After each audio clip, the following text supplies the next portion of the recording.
Welcome back to my channel. आज हम सीखेंगे पार्ट 3 ईडियम्स का।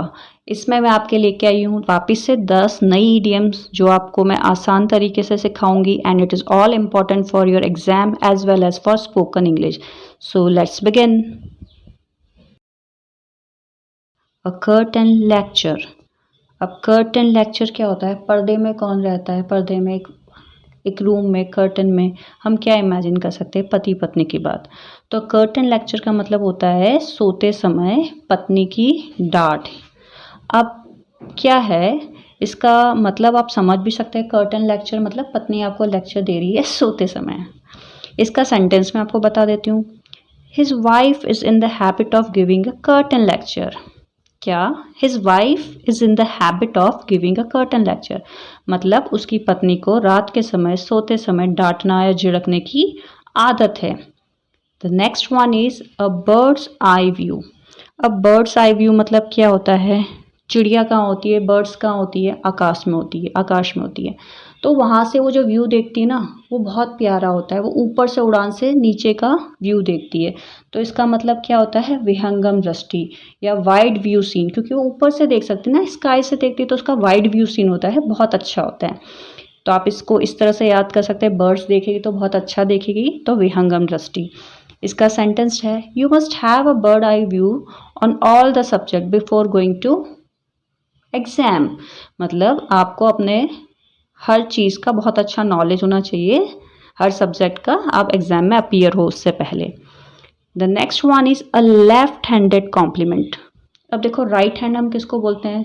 जिस पे हम पूरा ट्रस्ट करते हैं, जो हमारे लिए बहुत वफादार है। अब लेफ्ट हैंडेड उसका अपोजिट हो गया ना, तो ये वफादार तो है बट उसमें डाउट है, तो उसके लिए हम क्या यूज करेंगे?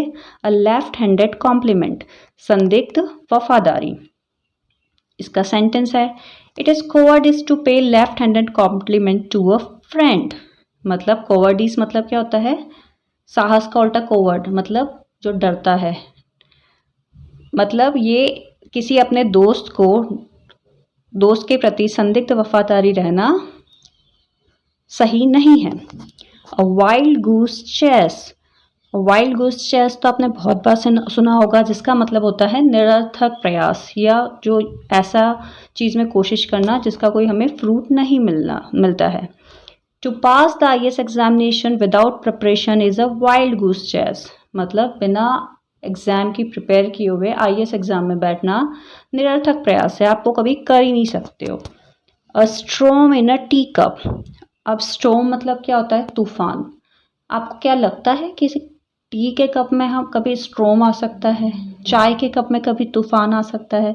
तो इसका मतलब भी यही है कि अगर ऐसा आ रहा है और ऐसा हम सोच रहे हैं तो इसका मतलब क्या है? हम बात का बतंगड़ बना रहे हैं। छोटी सी बात है उसको तुल पकड़ रहे, हिंदी में बोलते हैं ना, बात को तुल देना, बात का बतंगड़ बनाना। तो इसका मतलब यही है। आप इसके मीनिंग्स इसके वर्ड से भी समझ सकते हैं। Storm in a tea cup, tea cup में तूफान आ रहा है मतलब बात का बतंगड़ बना रहे हो। Her intercaste marriage has raised a storm in a tea cup. मतलब उसके इंटरकास्ट मैरिज ने बात का पतंगड़ कर दिया। अ फूल्स पैराडाइज। अब पैराडाइज मतलब क्या होता है? स्वर्ग। फूल्स मतलब पागल। अब फूल्स पैराडाइज मतलब क्या है? कि वह अपनी अलग दुनिया में रह रहा है, अलग ही भ्रम में रह रहा है, काल्पनिक दुनिया में रह रहा है, उससे बोलेंगे फूल्स पैराडाइज।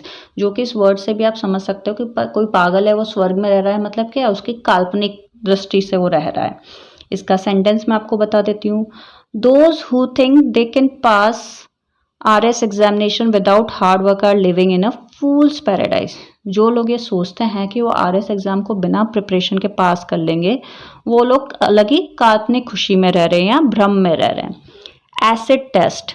अब एसिड क्या होता है? बहुत खतरनाक होता है। और अगर कोई एसिड टेस्ट में पास हो रहा है मतलब उसका बहुत अच्छे से मूल्यांकन किया गया है। तो एसिड टेस्ट में कोई आप गलत फहमी का शिकार नहीं हो सकते, जो सही है वही सही होगा। तो इसलिए इसका लिटरल मीनिंग भी यही है और इस ईडियम्स का मतलब भी यही है, सही मूल्यांकन। The assembly election will be the acid test of the popularity of the BJP government.